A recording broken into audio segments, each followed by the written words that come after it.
I'm here. Right, let's see. Oh, there you are. Right, great, fantastic. Look, we've had we've run over a bit, but it's great that you could come on at this time because um I wanted to put you on at the beginning because we like to have a bit of good news at the beginning, but maybe we can have good news at the end instead. To end with good news might be better. We might not be going away negative, but this is a good way to finish. I'll just show a screenshot of this is the Evening Standard. So he made the free newspapers that are seen by millions of Londoners.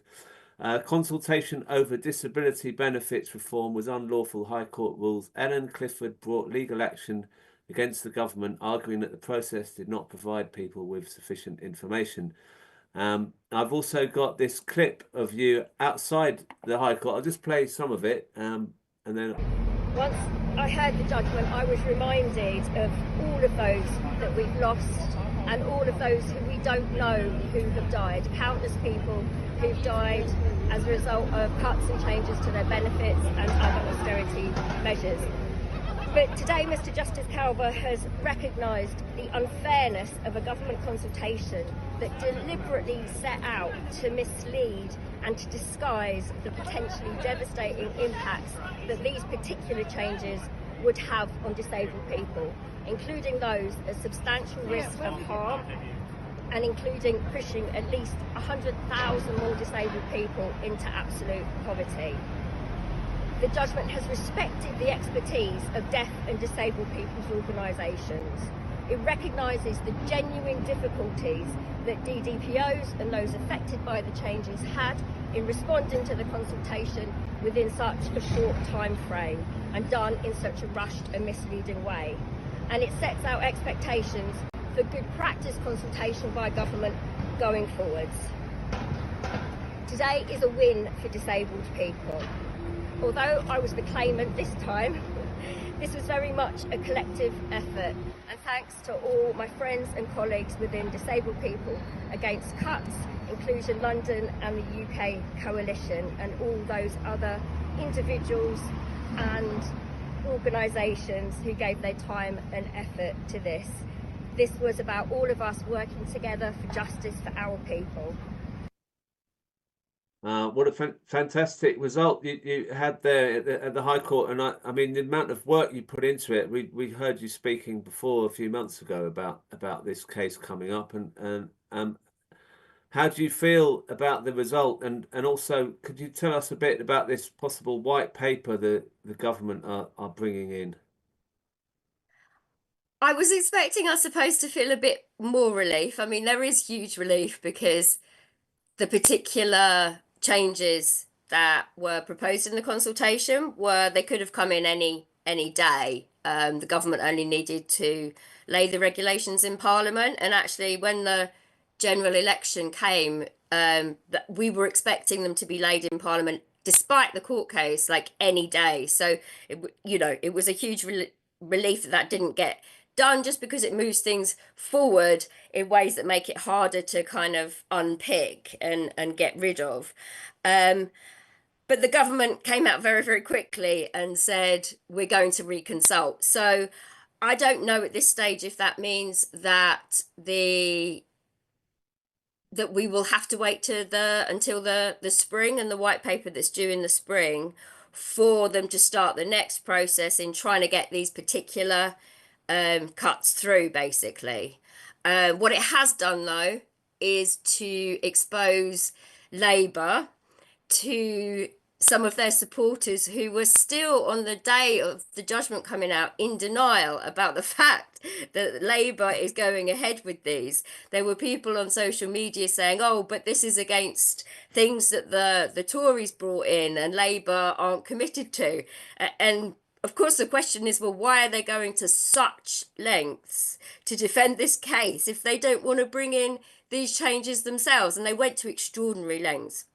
We Yeah, had I a mean, disclosure hearing. It's really unusual to have a disclosure hearing where we had to go to the High Court for the DWP to argue they shouldn't be forced to disclose certain documents to us.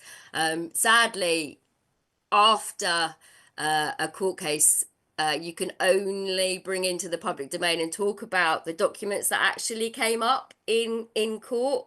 So being the claimant, I was privy to seeing a lot of things, and all I can say is it's just confirmed the opinion I had of our political system and how little the politicians value disabled people's lives. And I think that stays with you. There is that knowledge that, of course, profit is everything to these people, but the extent to which they don't care about disabled people's lives is becoming clearer and clearer in the public domain and through everything that's happening. And so it's not a particularly bright outlook for us at the moment. But a win is a win, and we haven't had as big a win as this for a long time, and we really do need to celebrate that. So thanks for having us on to be able to talk about this. Um, it Yeah, I mean, was the focus damning. The this. judgment was Yeah. damning, and the disclosure judgment was also damning. So it was quite enjoyable to kind of sit through hearings where they had no case. They were so weak. Well, I mean, the thing is, I'm sure most people who are watching this have had councils or the government say we're doing a consultation, and it's a total sham. There's never any discussion. They just do it as a kind of gesture. And the fact that you took them up on that and won is in itself a great example for when they might try and do this with other things. So even if, as I'll just show these slides, as you were saying, the government says the government spokesman said the judges found the previous government failed to adequately explain their proposals as part of wider reforms that help people into work and ensure fiscal sustainability. The government will reconsult on the WCA descriptor charges, addressing the shortcomings in the previous consultation in light of the judgment. The government intends to deliver the full level of savings in the public finances forecasts.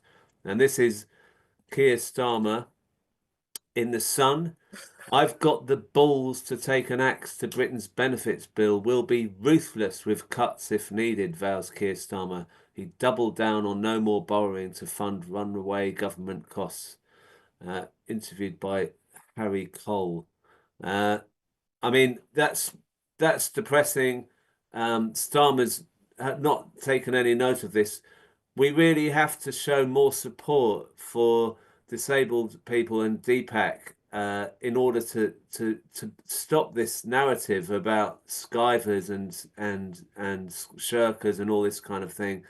Uh, I despair that we had I, Daniel Blake as a film not that long ago, yet we still have to keep reminding people that disabled people are human beings and that they're not trying to try it on. I mean, what what can you suggest that we do? Join Deepak. Is there anything else you can suggest? Well, we've got from now until the spring for the white paper, and whenever this reconsultation might happen, to build to make sure that there is a larger resistance to the proposals and the attacks that we know Labour are going to try and bring in for us. They're relying on that entrenched narrative of benefit claimants as scroungers and shirkers. But we showed with the coalition government, sorry, smoking, with the coalition government and the work capability assessment when that first came out, how you can build a resistance and fight against the dominant narrative that's in the media. So it's going back to those tactics, and it is slow, but trying to get as many people involved as possible. And obviously, you know, that collective action really helps, where people are just doing whatever they can. And at that particular time with the work capability assessment, just people going to like their local media if they've had a bad experience, trying to raise awareness wherever you can. Where people can get out and protest, then we need to take to the streets again, although it is a different, you know, climate as people have been Yeah. talking about before I came on, and just making sure they know that they're not going to get away with this, because the majority of the public, I think they do believe in a social security net that is genuine, that provides a genuine safety net for people when they're in need. And once you start to expose how the social security system actually works, which actually targets and demonizes and cuts money from those who need it the most, then people start to question it, and then the political pressure starts to mount. Since I think around Sunak's time, the narrative changed not just to attacking and demonizing all benefit claimants, but specifically disability benefit claimants. And they have managed to get away with that until now. So it is a lot. It's always a lot of effort to fight. But the court case showed that when we fight, we can win. So that's the task that's ahead of us between now and the reconsultation slash the white paper. And yes, join DPAC. If you sign up on the website, you can get email alerts when things are happening. But also just join us when we do have protests or when things are happening. Come and show solidarity. Right. Well, look, thank you so much for coming on and hanging around to get on too. I think your picture's frozen a little bit, but we heard you at the end. Thank you, Ellen, and we'll catch up with you soon when we hear more. Thank you. Yeah.